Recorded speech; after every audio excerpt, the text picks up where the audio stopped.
Ice and fire के last episode में हमने देखा था कि न्यानमिंग को रोंग यांग ने सारे ब्लेड वापस कर दिए थे, परंतु न्यानमिंग तो अभी भी अपने ग्रैंडपा से नाराज था और फिर वह रोंग विंग के साथ वहां से जा रहा था। तभी ये नियो वहां आ गई थी और उसने बताया था कि न्यानमिंग, मैंने तुम्हें उसी दिन पहचान लिया था। यह सुनकर न्यानमिंग भी काफी ज्यादा हैरान हुआ था और फिर वह वहां से मार्केट में घूमने के लिए निकल गया था। तभी हमने देखा था कि फेंगनू भी उसे वहीं ढूंढ रही थी। आइस एंड फायर के एपिसोड 125 में हम देखते हैं न्यानमिंग हुआ यान सीक्रेट यानी कि उस बुक को कल्टीवेट करने की कोशिश कर रहा होता है। वह कहता है कि सच में यह बुक तो काफी ज्यादा असाधारण है, इसे कल्टीवेट करना इतना आसान नहीं है। तभी वहाँ रोंगमिंग की आवाज आती है और कहता है कि न्यानमिंग, क्या तुम यहाँ मौजूद हो? न्यानमिंग गेट को ओपन करते हुए कहता है कि भाई कैसे आना हुआ, न्यू मेज कंपटीशन शुरू होने वाला है और क्या आप अधिक कल्टीवेशन करना नहीं चाहते? रोंगमिंग कहता है कि बस तुम खुद पर भरोसा रखो और यह देखो यह क्या है। अब न्यानमिंग उस बुक को देखकर कहता है कि भाई इस प्रकार तो आप देर रात तक जागे होंगे। रोंगमिंग कहता है कि अरे तुम इसकी चिंता मत करो, तुम देखो इसे एक नजर में कि क्या यह तुम्हारे लिए उपयोगी है। पास्ट में रोंग परिवार के एल्डर द्वारा यह सब व्याख्यात विस्तृत छोड़े गए हैं। वैसे मुझे लगता है कि यह तुम्हारे लिए काफी उपयोगी होना चाहिए। वैसे तुम्हारा वापस आना आसान नहीं है, चलो मैं तुम्हें डोंगटियांग के स्वादिष्ट भोजन का स्वाद चखाने के लिए ले चलता हूँ। और अब वह उसे वहाँ से जबरदस्ती ले जाने लगता है। न्यानमिंग कह रहा होता है कि भाई आपने तो पूरी रात कड़ी मेहनत की है, वापस जाओ और आराम करो। रोंगमिंग उसे एक रेस्टोरेंट में ले आता है और कहता है कि मैं ठीक हूँ, अगर तुम नहीं खाओगे तो फिर मैं खाऊंगा और तुम्हें तो पता है कि मैंने पूरी रात कड़ी मेहनत की है और दोपहर हो गई है तो फिर मुझे कल्टीवेट भी करना है। और तुम्हें तो याद ही होगा कि मैं बचपन से नखरेबाज रहा हूँ, तो फिर अब तो तुम्हें मेरे साथ अवश्य ही खाना खाना होगा। और वैसे भी यह यहाँ का रेस्टोरेंट अत्यधिक फेमस है। न्यानमिंग कहता है कि क्या सच में यह इतना बढ़िया है? वैसे ये लोग तो खाने में सेफ फूड ही सर्व करते होंगे ना?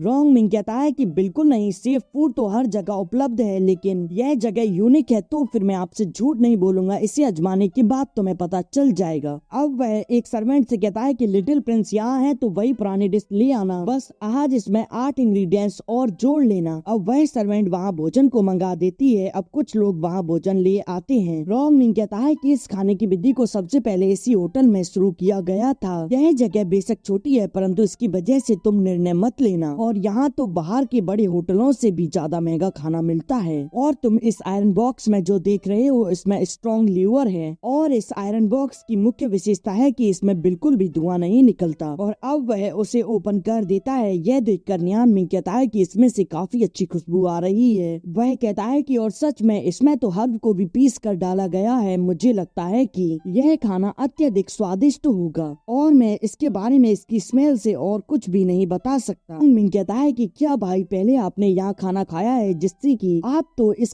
खाने के बारे में इतना अच्छे से जानते हैं? यह सुनकर न्यानमिंग उसे एक्शन में बताता है कि आपका भाई ना केवल एक मैजिशियन है अपितु एक फेमस शेफ भी है जो कि अच्छा खाना बनाना जानता है। मिंग कहता है कि ठीक है मैं समझ गया। इस कॉन्केज में पकाए जाने वाला खाना अच्छा होता है। हर बार कोई सामग्री जोड़ते हैं तो इस खाने का टेस्ट भी बदल जाता है और यह अत्यधिक पौष्टिक भी है। अब आप इसे चक्कर बताएं कि यह कितना ज्यादा स्वादिष्ट है। यह सुनकर न्यानमिंग उस खाने को चखता है और कहता है कि भाई सच में यह अत्यधिक स्वादिष्ट है, अब तो मुझे यहाँ से बहुत कुछ सीखने को मिला। वह दोनों भाई वहाँ बैठकर मजे से बातें करते हैं और खाना खाते हैं। न्यानमिंग को उल्टियाँ आने लगती हैं तभी, और मजे मजे में रोंगमिंग पूछता है कि क्या हुआ न्यानमिंग, क्या दादाजी ने तुम्हें पीटा था? उस पर न्यानमिंग कहता है कि नहीं भाई, मैंने ज्यादा खा लिया है इसीलिए अब मुझे बाथरूम जाना है। यह कहकर न्यानमिंग वहाँ से काफी स्पीड से चला जाता है। और अब वहाँ आवाज आने लगती है कि आपके यहाँ बहुत सारे नियम हैं, मैंने यहाँ कुछ भी नहीं खाया है और मैंने लंबा सफर तय किया है और मैं बहुत भूखी हूँ। यह सब कुछ फेंगनू एक व्यक्ति से बोल रही होती है। यह सुनकर वहाँ खड़ा एक व्यक्ति कहता है कि मुझे क्षमा करें, हमारे यहाँ काफी नियम है, आप बाहर लंबी लाइन को देख सकती हैं और मैं उसी नियम के अनुसार आपसे कह रहा हूँ कि बाहर जाकर पीछे से लाइन में लग जाएं, क्योंकि हम आपके लिए अपने नियमों को नहीं तोड़ सकते। तभी रोंगमिंग उस व्यक्ति से कहता है कि हमने भोजन कर लिया है, यदि कोई अंदर आना चाहता है तो आने दो। तभी फेंगनू की नजर रोंग मिंग पर पड़ती है। वह उसे न्यानमिंग समझकर सोच रही होती है और काफी ज्यादा हैरान होती है। वह धीरे धीरे आगे भी बढ़ने लगती है, परंतु कुछ लोग उसे रोकने की कोशिश करते हैं, परंतु फेंगनू तो आगे बढ़ते हुए रोंग मिंग के सामने आ जाती है। रोंग मिंग काफी ज्यादा डर चुका होता है। फेंगनू उससे कहती है कि न्यानमिंग तुम सच में मरे नहीं हो, और अब वह उसे गले लगाना चाहती है, परंतु तभी रोंग मिंग उसे वहीं रोक देता है और कहता है कि अपनी हद में रहो, जिस व्यक्ति की तुम तलाश कर रही हो वह व्यक्ति मैं नहीं हूँ। फेंगनू कहती है कि तुमने मुझे धोखा देने के लिए वास्तव में कितना घटिया बहाना बनाया है। अब मैं तुम्हें बिल्कुल भी देखना नहीं चाहती। अब तुम्हारे और मेरे बीच के सभी संबंध खत्म हो चुके हैं। तभी पीछे से न्यानमिंग आता है और कहता है कि फेंगनू, परंतु फेंगनू तो अपना हाथ घुमाकर उसके मार देती है, जिससे कि न्यानमिंग पीछे दीवार में जाकर लगता है और यह देखकर रोंगमिंग के हाथ से चाय का कप नीचे गिर जाता है। और अब वह काफी स्पीड से अपने भाई को प्रोटेक्ट करते हुए कहता है कि तुम यह क्या कर रही हो। और फेंगनू न्यानमिंग को देखती है और अब वह फिर से शांत हो जाती है। न्यानमिंग कहता है कि भाई शांत हो जाओ, यह मिसअंडरस्टैंडिंग है। वह बताता है कि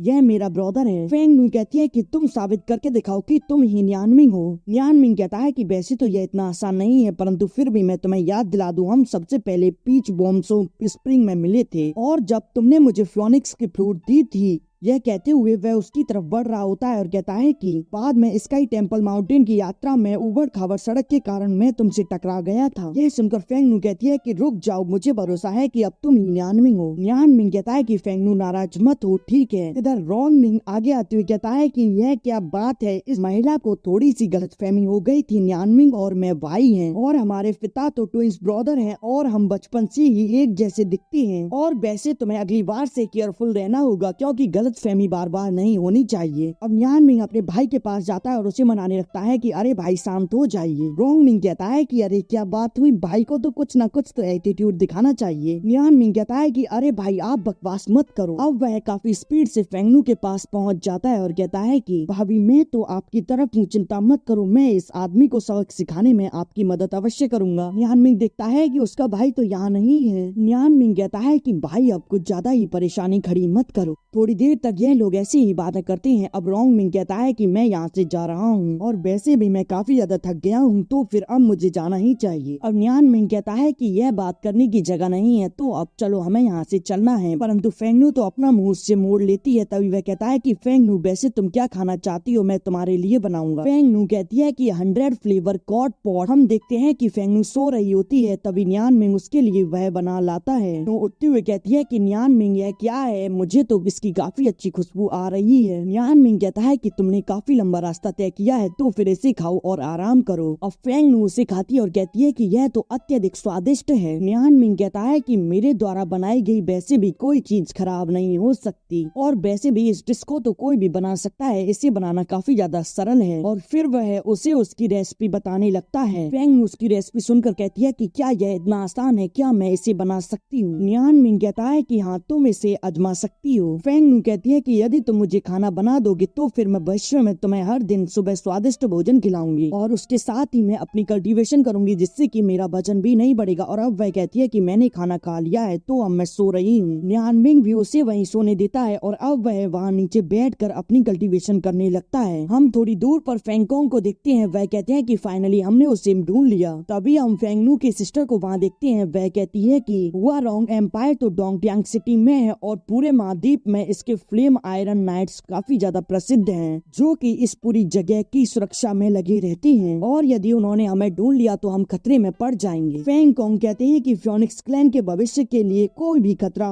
उसके भविष्य से बढ़कर बिल्कुल भी नहीं है, तो फिर आगे बढ़ो। इसी के साथ यह एपिसोड यहीं एंड हो जाता है।